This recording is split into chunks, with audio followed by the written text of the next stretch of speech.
Lectura del Santo Evangelio según San Marcos. Gloria a ti, Señor.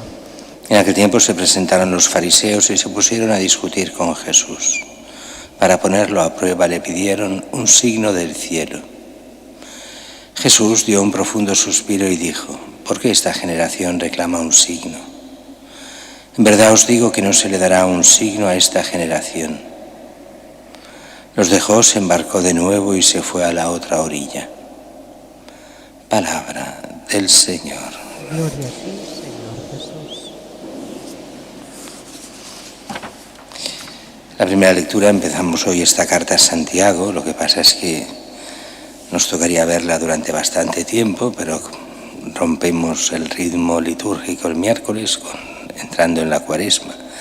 Así que lo vemos solo 2 días, y con 2 días no vemos casi nada. Esta carta, que para unos es una carta preciosa, lo es. Para otros, los protestantes, Lutero era una carta de paja. Podía ser quemada sin ningún problema porque no tenía interés. No hace falta que la leáis, porque contradice lo que dice Lutero. Entonces no interesa esta carta.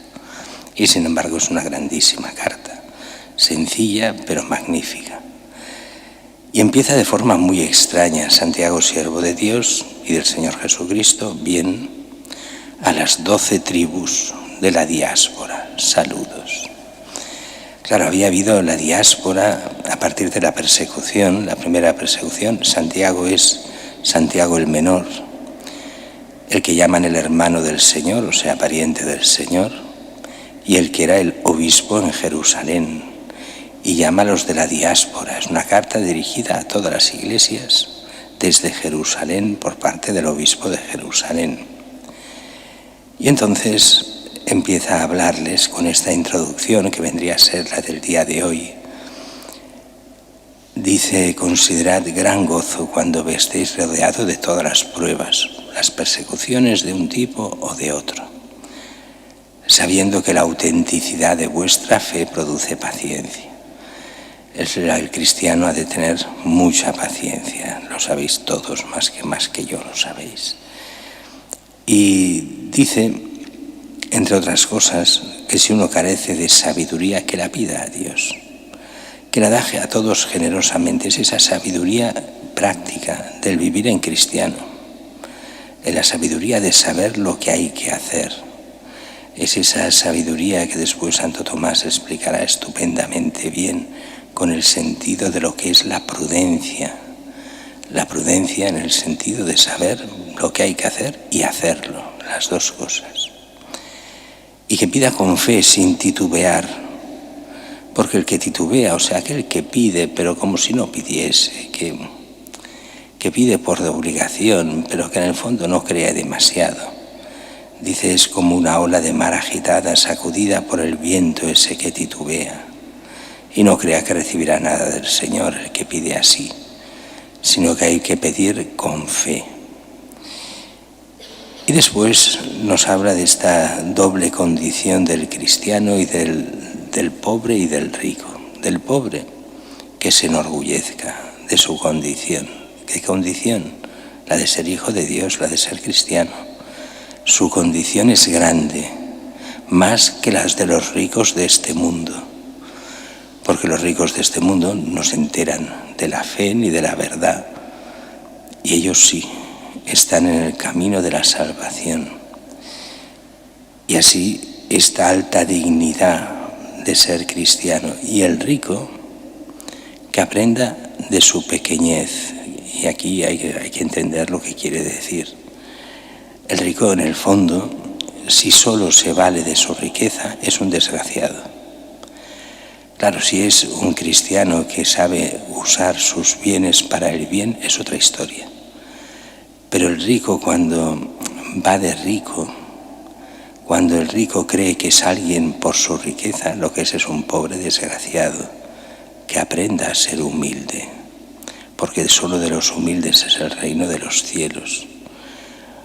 Ahora bien, si con la humildad aprende a hacer el bien con sus riquezas, entonces bienvenido sea. Si lo único que hace es pensarse que sus riquezas le salvarán, está acabado, porque solo hay uno que salva, y ese es Cristo. Y qué difícil, nos dirá el Evangelio, es para los ricos salvarse. Para Dios nada es imposible. Pero ¿por qué lo dice nada es imposible para Dios? Porque Dios puede cambiar el corazón de los hombres y hacer que los ricos cambien. Pero qué difícil que es. Y la experiencia nos lo dice clarísimamente. En un país nuestro que mucha gente piensa que muchos están mal, y están mal, pero hay muchos que están muy bien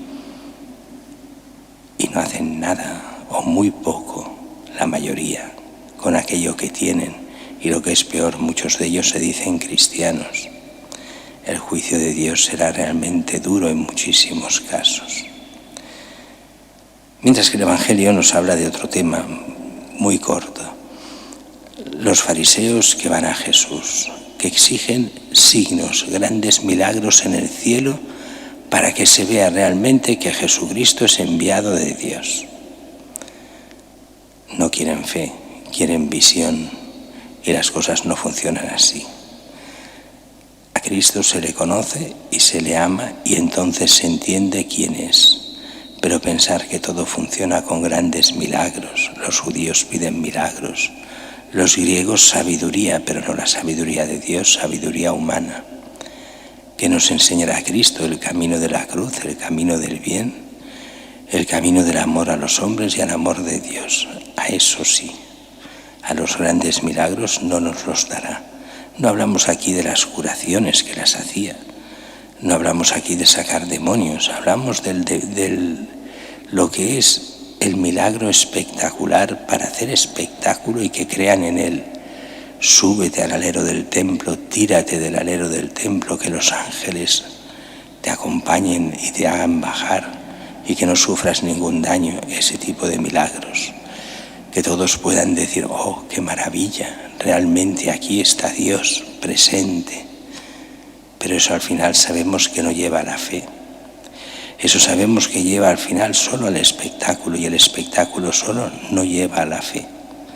Lleva simplemente a buscar siempre más espectáculos. Si no han visto estos, ¿por qué ahora no lo vuelve a hacer? ¿Por qué no lo repite? ¿Por qué yo no lo he visto? Qué malo es Dios, que se lo da a unos sí y a otros no. No funciona así Dios. Dios funciona queriendo entrar en el corazón de cada uno, buscando la conversión de cada persona, para que puedan llegar a ser hijos de Dios y siguiendo a Cristo podamos entrar en la vida eterna.